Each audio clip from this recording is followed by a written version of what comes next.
आप सबका अभिनंदन और स्वागत। मैं अनुराधा शारदा आप सबका धन्यवाद देना चाहते हैं कि आपने हमारे वीडियोस देखे, सराहे और उन पर अपने कमेंट्स रखे।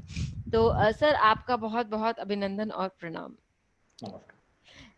चंद्रशेखर शर्मा जी के साथ हम पढ़ रहे हैं जेमिनी, और जेमिनी में हम स्वांश पर आए हैं। नवांश हमने देखा, और वहां पर जहां आत्मकारक है वहां से हमने अभी बहुत कुछ देखा है। आगे हम सर क्या पढ़ने जा रहे हैं स्वांश में?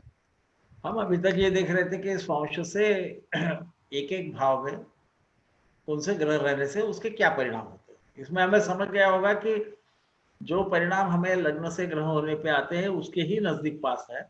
हाँ, ये एक हमें दिशा दी है और एक हमें दरवाजा दिया है जिसके जरिए हम किसी चीज को देख रहे हैं, हाँ। है ना। तो एक जैसा नया वो दृष्टिकोण हो अनेक गया, होते मतलब। रहते हैं ना, तो कभी हम हाँ, दरवाजे से दे सकते, कभी उसे, तो ये अलग दरवाजा है। ये हाँ, मनुष्य से बहुत भिन्न है, ऐसा न समझिए। ये एक खास चीज पे उन्होंने अपना ध्यान केंद्रित किया है, हाँ। महर्षि जैमिनी ने। जेमिनी। तो आज हम देखेंगे कि स्वांश से सातवें भाव पे क्या होता है।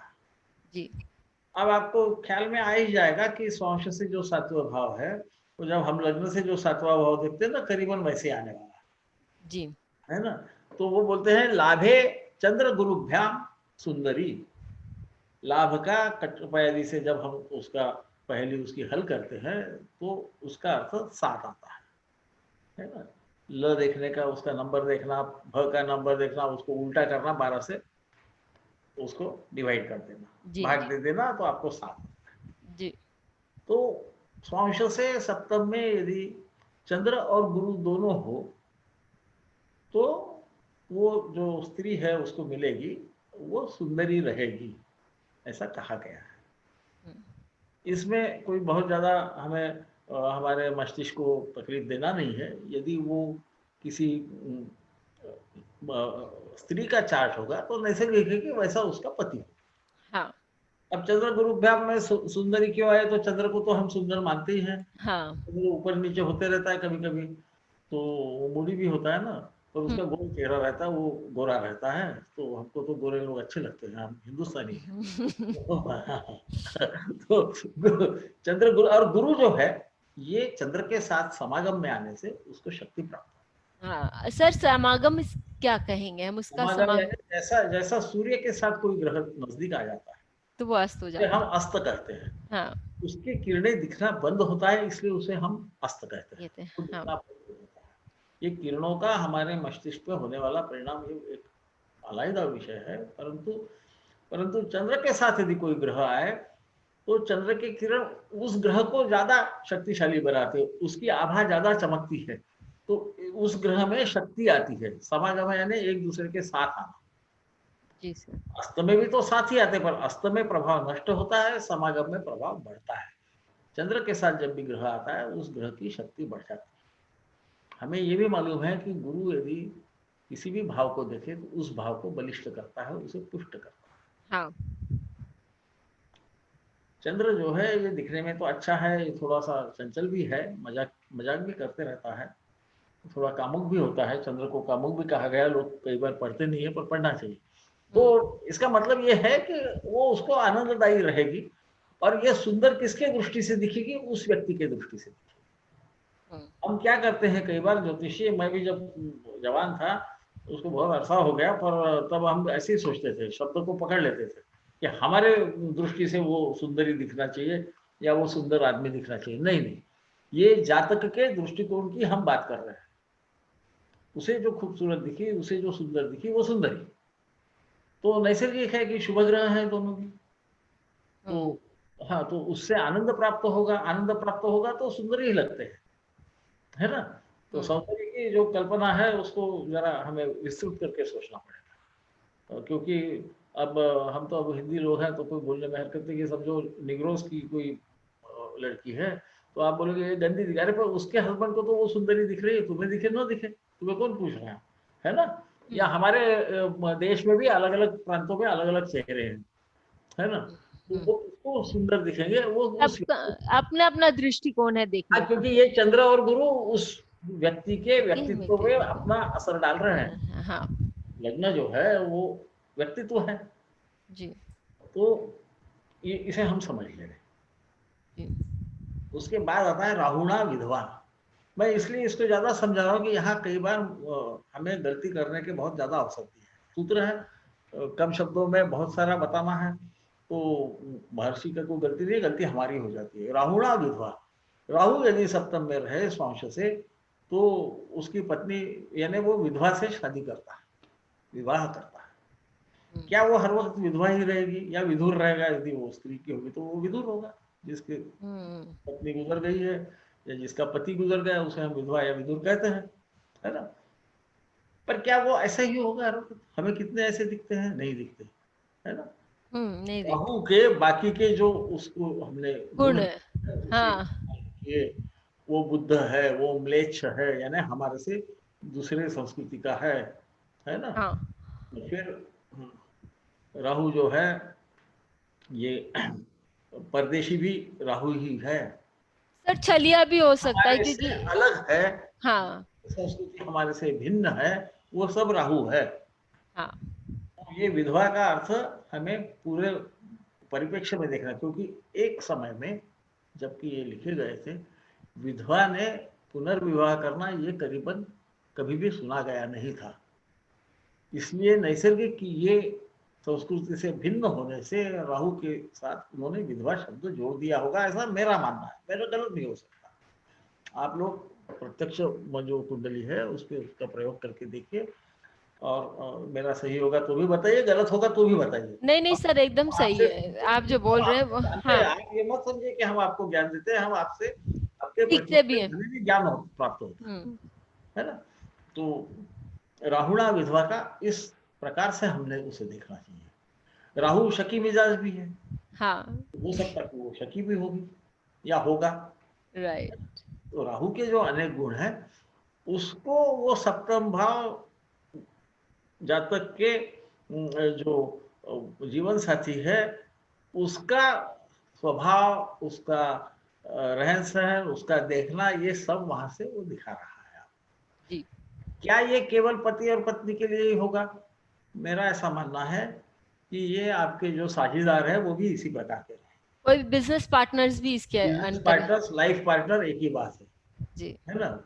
ये जो सप्तम भाव है ये एक के साथ आके ये मिल जाता है, तो जहाँ भी साझेदारी होती है वो पूरे जीवन की साझेदारी रहे, वो हमारे व्यवसाय की साझेदारी रहे, इसको एक ही स्तर से हमने देखना चाहिए, ऐसी मेरी मान्यता है। जी सर। इसके बाद आता है शनिना वयोधिका रोगिणो तपस्विनी वा। हिंदी में ये समझने को कोई बहुत तकलीफ नहीं है, वो ज्यादा उम्र की होती है। शनि को वृद्ध ग्रह कहा गया, आपको सबको विदित ही है।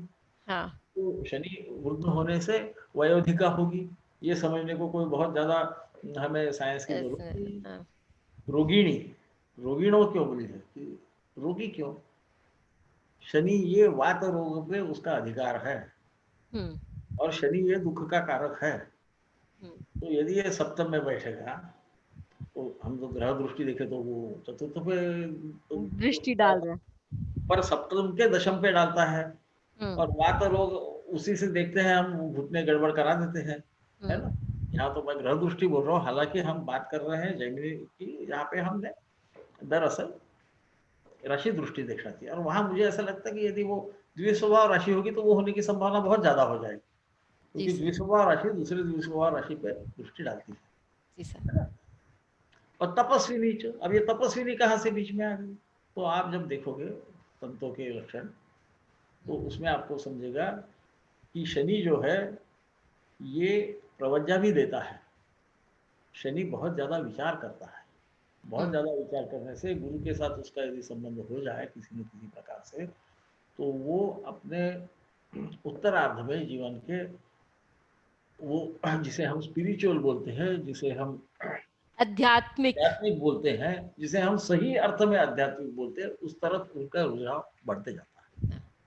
इसलिए उन्होंने तपस्वी में वाह बोला, यानी इनमें से कुछ तो भी होगी।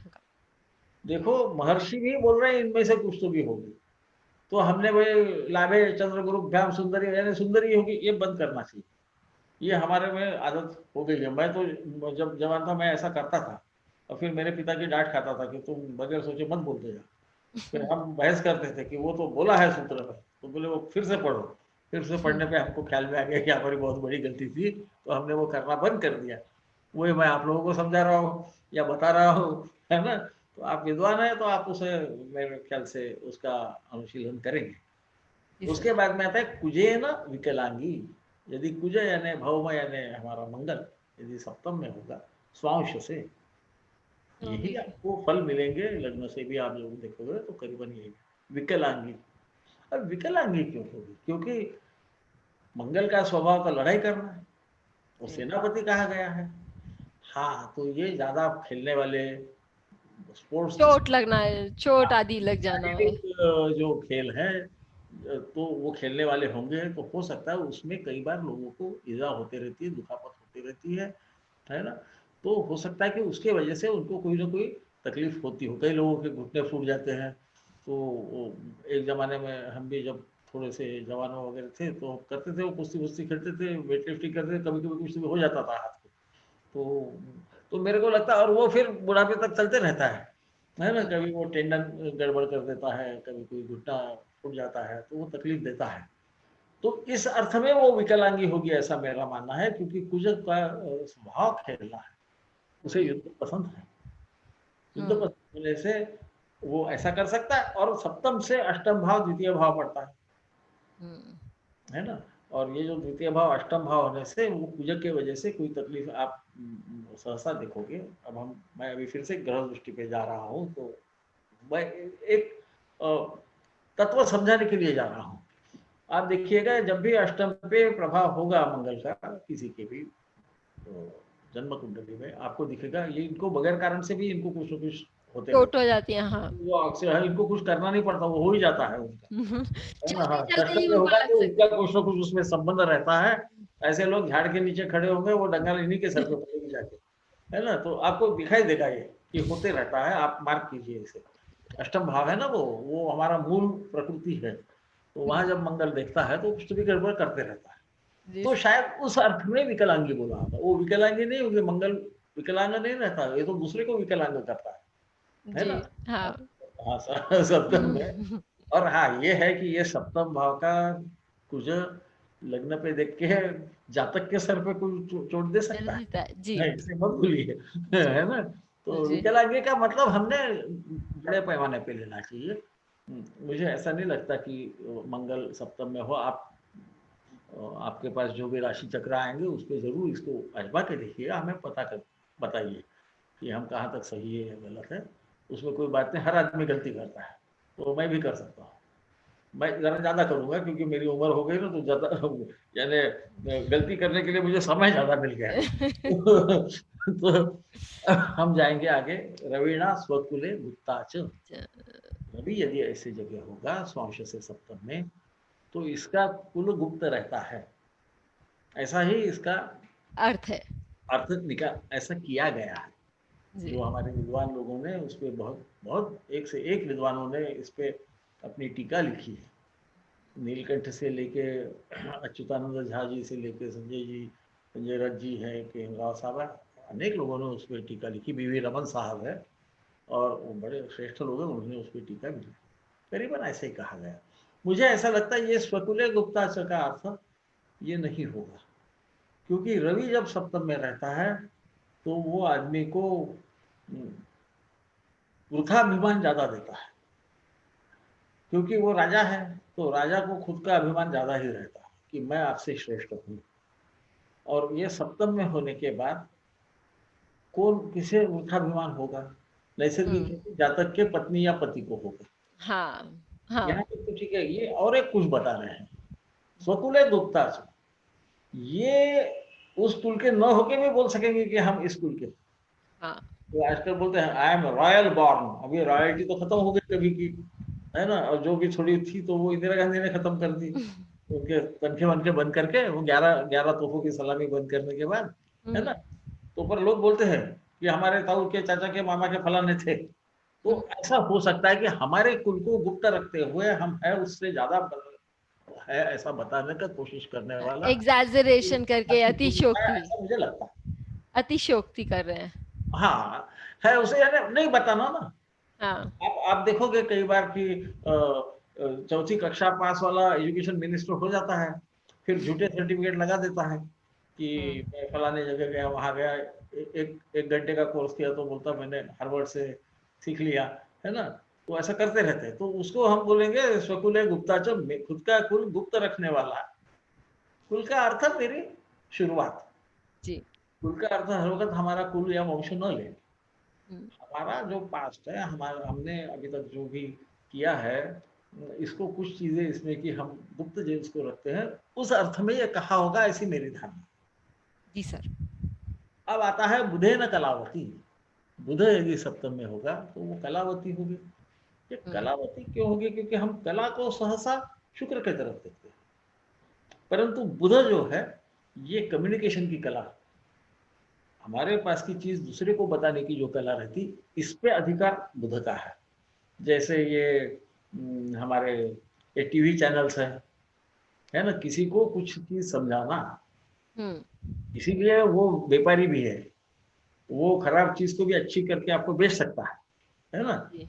और वो कम्युनिकेशन का कारक है। कारक है। तो उस अर्थ में कि कलावती, क्योंकि उस वक़्त उस ज़माने में स्त्रियाँ कला ही करती थी। बुनाई, सिलाई ये सब घर में होता था। हमारी माता भी करती थी, आपके यहाँ जो मेरे उम्र के होंगे उनको सब याद होगा कि वो रंगोली बहुत खूबसूरत निकालना, ये सब कला के काम है ना? इसमें कुछ संदेशा दिया जाता है। बहू गर्भवती है, वो उसके मोजे बनाना चालू कर देती, तो गाँव वालों को समझता था कि इसकी बहू प्रेग्नेंट है ना? हुँ। ये कला के ज़रिए कुछ न कुछ संदेशा भी देती थी। जी। इस अर्थ में वो बुधे न कलावती हो गया, ऐसी मेरी बात है। क्योंकि शुक्र के बगैर तो कला आएगी नहीं, पर बुध ये कुछ भी चीज़ दूसरे को समझाने की क्षमता में बहुत अच्छा रहता है। हाँ। इसीलिए सर तृतीय यहाँ भाव का पर तो नैसर्गिक कुंडली में वो मालिक है, और ये हुँ। तृतीय भाव हमारा गला है, यहीं से आवाज़ निकलती है। हुँ। जो सुप्त आवाज़ है ना, यहाँ से बाहर निकलती है और लोगों को जी। समझ, तो इस अर्थ में मैं उसे ले रहा हूँ। सर परंतु बुधेन कलावती कहा गया है। सर यहाँ हम ये भी ले सकते हैं कि बुध जो उसका कारक है, जो व्यवसाय का कारक है, तो ऐसी ऐसी जो लेडी है या ऐसा जो व्यक्ति है वो अपने हस्बैंड या वाइफ के साथ ही कोई व्यवसाय हाँ, चालू कर ले या कुछ बिल्कुल, काम करे। बिल्कुल, बिल्कुल कर सकता है, क्यों नहीं कर सकता? मैं वही बोल रहा हूँ कि उस ज़माने की बात और आज की बातों में आपको फ़र्क लाना पड़ेगा। हाँ। क्योंकि हमें ये मालूम है कि बुध ये वैश्य है, हुँ। ये ट्रेड करने का अधिपति है, कहते इसको हैं। हाँ। जिसे व्यापार करना आता है। व्यापार हुँ। कैसे किया जाता है? व्यापार कोई भी चीज़ को अच्छे ढंग से पेश करके किया जाता है। हाँ। आप कभी फल लेने जाओगे ना, तो जब वो उतरेंगे ना तब मत देखिए कभी उसको, है ना? हुँ। उसके बाद में वो कपड़े से उसको पॉलिश करके खूबसूरत करके ऐसा सुंदर ढंग से पेश करता है। ये भी कला ही है। हाँ। तो व्यापार में कला की बहुत ज़रूरत है। हाँ। तो मुझे ऐसा लगता है कि इस अर्थ में होगा। मैं गलत भी हो सकता हूँ। मैं बारंबार इसलिए कह रहा हूँ कि ऐसा हो सकता है। ये मेरी अवधारणा है, क्योंकि बुध हज़ारों लोगों के सप्तम भाव में रहता है। तो हमें सोचना तो पड़ेगा ही। पर ये बुध भी लग्न को देख के लग्न भाव को पुष्ट करता है, हुँ। और ऐसा समझता है पहले कि स्त्री को कला, विविध कलाएँ आना चाहिए। हुँ। अन्य शास्त्र यदि पढ़ोगे तो आपके उसके कर्तव्यों में वो लिखा हुआ है। हुँ। तो इसको अच्छा तभी लगेगा ना जब जो मान्यता है उस प्रकार की बीवी या उस प्रकार का यदि पति हो तो उसे अच्छा लगेगा। क्योंकि लग्न भाव जो है ये आखिरी में तनु भाव है, इसका व्यक्तित्व है। हाँ। इस व्यक्ति को अच्छा लगे, इसको शक्ति आए तो भई वो कुछ करने के काबिल होगी या होगा, तभी तो इसे राइट। शक्ति आएगी। इस राइट। अर्थ में हमें उसे लेना चाहिए, ऐसा मैं समझता हूँ। तो कृपया मैं विद्वानों के टीका से भिन्न जा रहा हूँ ऐसा मत समझिए। उनकी कोई गलती, मैं उसको इस अर्थ में ले रहा हूँ, इतना ही केवल समझा रहा हूँ। सबका अपना-अपना नहीं, क्योंकि मत हो टीका सकता है सर। उनकी टीका सही है। उन्होंने बुधेन कलावती ही कहा है, हाँ। इसमें कोई शक नहीं है। हाँ। मैं इसके आगे जाके उसका सामंजस्य करने की कोशिश सर कर। तो आप जैसा बोलते हैं कि काल सापेक्ष, यहाँ मैं 1 मिनट और लेना चाहूँगी कि जैसे आप बोलते हैं कि काल सापेक्ष होता है। तो वो भी उस हिसाब से भी हमको इसमें परिवर्तन तो डेफ़िनेटली लाना अब चाहिए। वैसे तो करना पड़ेगा ना, क्योंकि महर्षि जैमिनी का समय और आज के समय में फ़र्क है। हाँ। तो नैसर्गिक है कि हमें उसको सोचना पड़ेगा कि आज के परिप्रेक्ष्य में उसे हमने कैसा देखा। इसी बात पर 1 मिनट और लेना चाहूंगी सर आपका, क्योंकि आप यदि देखें तो बृहद जातक आदि बहुत सारी किताबों में स्त्री जातकम बोल के एक अलग चैप्टर होता अलग अलग। है। तो ये चैप्टर अलग से क्यों होता है जब आप बोलते हैं कि भाई ये जो साइंस है वो जेंडर न्यूट्रल है, यानी कि उसमें स्त्री या पुरुष जाति का कोई संदर्भ ही नहीं है, ये जेंडर न्यूट्रल है। तो स्त्री जातकम बोल के अलग से चैप्टर का क्या महत्व है? इसका कारण ऐसा है कि ये बोलने के बाद में मूल प्रकृति में तो फर्क हर एक के रहेगा। हाँ, ये तो अभी हम सब एडल्ट हैं, तो जानते हैं इस बात को अच्छे से कि हाँ। छोटे बच्चों के सामने तो हम बोलते नहीं, पर देखिए ऐसा है कि वहां पर भी उन्होंने बोला कि यदि ये स्त्री के संदर्भ में ये नहीं हो सकता तो वो उसके पति के संदर्भ में, क्योंकि आप देखिए कि ये सप्तम भाव का जो भी ग्रह है ये हर वक्त लग्न पे ही दृष्टि डालेगा, इसका मतलब अपना प्रभाव लग्न पे डालेगा, है ना। जी। वैसे ही लग्न जो है वो अपने सप्तम भाव पे अपना प्रभाव डालेगा, पहले तो ये है।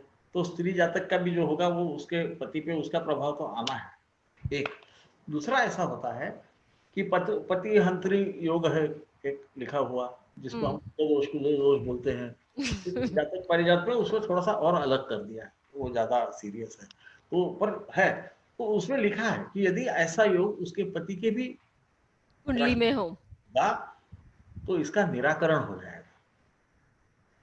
इसका जी। मतलब इसका जो सप्तम में समझो मंगल है और पति के लग्न में मंगल, अरे इसके लिए ऐसा ही पति अच्छा है, ये हाँ, उसके पीछे का भावना वो है। उनको दोनों को बराबर बैलेंस आउट कर देगा। क्या होता है देखो, वो एक है कि लाल रंग का यदि मस्तिष्क पे मार्क होगा, चिन्ह होगा, तो ये बड़े विद्वान होते हैं, फलाना होते हैं, राजयोग होता है, ऐसा ऐसा लिखा है।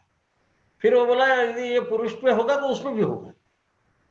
तो हम उसको यदि सही परिप्रेक्ष्य में पढ़े तो हमें ये दिखेगा। और देखो सप्तम भाव है या अष्टम भाव है, अष्टम भाव पे गुरु देख रहा है, हम्म। ये पुरुष का यदि राशि चक्र होगा हाँ।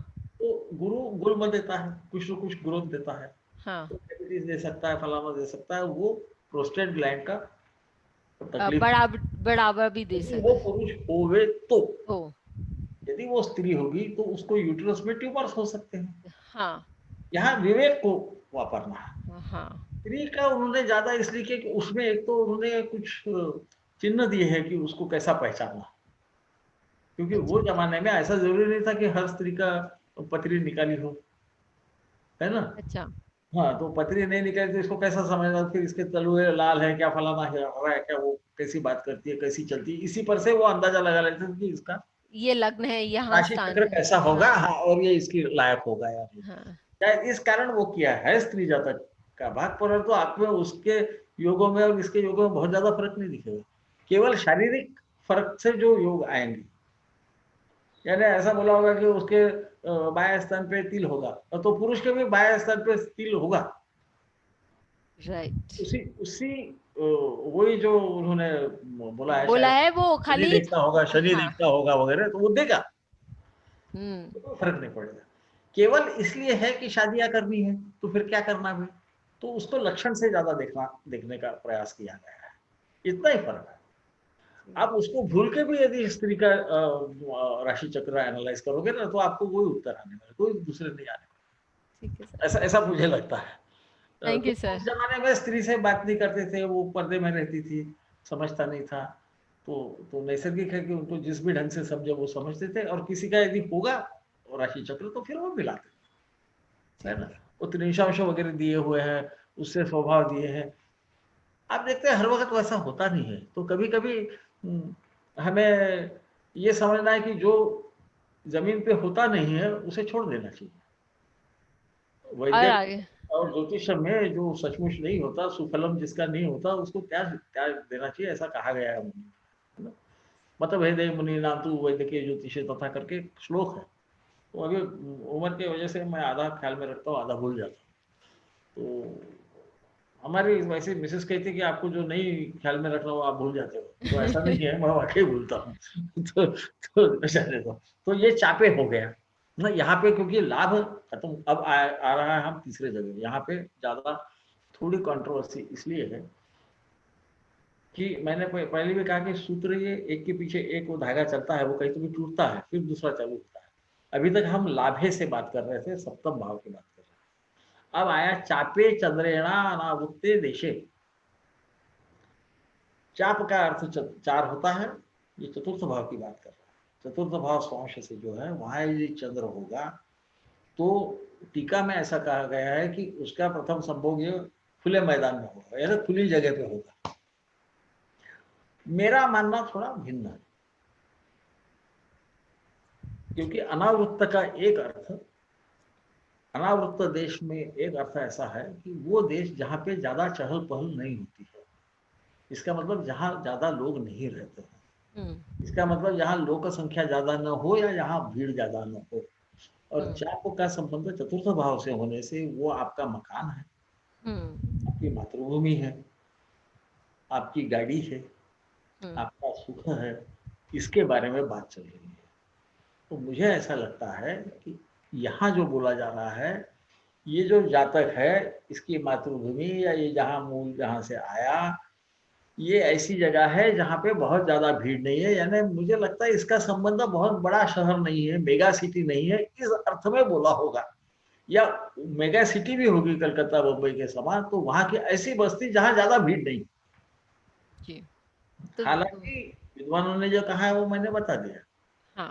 पहला संभोग वो खुली जगह में होगा, मुझे बराबर नहीं लगता। इसका कारण है ये खुले जगह में संभव होगा ऐसा मुझे इसलिए नहीं लगता कि देखो जानवरों के भी चार्ट रहते हैं, है ना। हमें हमें हम यदि याद करेंगे तो सबके चार्ट रहते हैं। नंदी का भी था ऐसा कहा जाता है, तो मुझे तो नहीं मालूम, परंतु हर व्यक्ति, हर पशु, हर इंसान, इंसान भी पशु है तो दो टांग वाला पशु है, इतना ही फर्क है। तो ये अपने अपने जो रिद्म को। सामाजिक बंधन है उसी में रहता है। हाँ। एक आध दूसरा कोई हो जाए तो वो अलग बात है, परंतु क्योंकि यहाँ पे ऐसा कुछ लिखा नहीं, सूत्र में बोला भी नहीं, लाभ भाव से उसका संबंध नहीं, इसलिए मैं उसको इस अर्थ में लेता हूँ कि इसका जो ग्रह है या इसने मकान बनाया तो वो भीड़ भाड़ वाले इलाके में ना, एरिया में नहीं बनाया। हाँ। की तरफ ये इशारा कर रहा है। क्योंकि देश को, आप वास्तुशास्त्र वाले विद्वान सब हैं आजकल ज्योतिषी, तो पर मुझे थोड़ा सा याद है कि देश को भी वास्तु में पकड़ा गया है। हाँ। ग्रह वेशम शर्म आदि करते करते नगर, ये सब आते हैं, तो देश में बहुत सारी चीजें आती हैं। मुझे ऐसा लगता है कि इसका जो इशारा है ये, या तो इसका घर बहुत ज्यादा भीड़ भाड़ वाली जगह में ना हो, जहाँ ज्यादा लोग आते जाते नहीं ऐसी जगह हो, ये बोला जा रहा होगा। या ये ऐसे देश से आया जहाँ पे ज्यादा पॉपुलेशन नहीं है, ज्यादा ज्यादा लोक संख्या नहीं है, क्योंकि देश का भी अर्थ हो सकता है, नगर का हो सकता है, या उसके खुद के घर का हो सकता है। ऐसी मेरी मान्यता है। अब हम आगे जाते हैं। ये भी धागा टूट गया, क्योंकि अब आया कर्मणि पापे शूर। कर्म का कटपयादि का अर्थ 3। तृतीय भाव में यदि पाप ग्रह होंगे तो वो शूर होता है। नवांश से तृतीय से भाव, तीसरे स्थान में। देखिए यही हमको हमारे पारशरी में बीपीएचएस बताया भी। है कि हाँ। तृतीय स्थान में पाप ग्रह अच्छे रहते हैं, बहुत शौर्य देते हैं। और आगे बोलते हैं शुभे कातर। ये भी वहां कहा गया है कि तृतीय भाव में शुभ ग्रह जो है वो कातर, भीरु बोला गया है। हाँ। कातर और भीरु का अर्थ एक ही है। कातर का अर्थ डरपोक है, भीरु का भी अर्थ डरपोक है। डरपोक का अर्थ बुरे अर्थ में नहीं है, क्योंकि पाप भीरु बोला जाता है। जो पाप करने को डरता है, पहले पापे कहा गया है, फिर कातर तो यहाँ कहा है, वहां भीरु कहा है। तो इसका मतलब उसमें शायद वो जिसको हम बोलते हैं कि देखो हमें यदि इस कलयुग में हमें यदि यश प्राप्त करना है तो कभी हमें क्रूर भी होना पड़ता है। हाँ। है ना। अर्जुन को अपने तीर से किसी को मारना भी पड़ा था, जी। इसलिए हम उसको शूर कहते हैं, जी। है ना। हम द्रौपदी को तो शूर नहीं कहते, तो उसने तो बेचारे ने कोई तीर वीर चलाया नहीं, है हाँ। ना। शूर और कातर को यहाँ पे, कातर का मतलब डरपोक न लेते हुए, जो जिसे वो धर्म अच्छा नहीं लगता, जिसे ऐसा लगता है ये सही नहीं है, मैं मेरे स्वार्थ के लिए किसी के पाँव देख ऊपर जाऊं, ये अच्छा नहीं लगने वाले को, इसलिए उसको वो नहीं अच्छा लगता। इसी अर्थ में वो कातर लेना चाहिए, ऐसी मेरी मान्यता है। और आप देखिए इसी को हम, जैसा मैंने बोला कि पराशरी हम जब देखेंगे तो तृतीय भाव में बोला है। होता क्या है, ये क्रूर ग्रह नवम भाव पे देखता है, ये हम्म। धर्म का भाव है, ये धारयति इति धर्म हम्म। है ना। अब ये धारयति इति धर्म में क्या होता है कि दूसरे को तकलीफ नहीं देना। तो हम्म। उसको तकलीफ नहीं देंगे तो प्रतिस्पर्धी आपको जरूर तकलीफ देगा, क्योंकि हाँ। ये नवम भाव आपका प्रतिस्पर्धी जो सप्तम है उसका तृतीय भाव हाँ। है ना। तो उसके शौर्य को यदि खत्म करना है तो आपको वहां पे शूर होना पड़ेगा। इस अर्थ में वो शौर्य का मतलब है, ऐसा मैं मानता हूँ। तो इतना कह तो के बहुत सुंदर। मैं इसलिए इसको इतना ज्यादा फैला के बताया, क्योंकि यहाँ पे दो तीन जो श्लोक है उनको मुझे ऐसा लगता है वो सूत्रों को ज्यादा बताना चाहिए। बहुत सुंदर। तो हमको ये भी मालूम पड़ा लॉजिकली, बहुत लॉजिकली हमको ये मालूम पड़ा कि आज के day and date and time में यदि आपका तृतीय भाव में कोई एक मैलेफिक प्लैनेट है, पापी ग्रह बैठा है, तो आप उसके लिए आप बहुत खिन्न मन न रखें और अपना शूर वीर अपना आगे दिखाएं और पराक्रम करें। इसी के साथ फिर मिलेंगे सर के साथ एक नए खंड में। तब तक के लिए बहुत बहुत धन्यवाद। प्रणाम सर।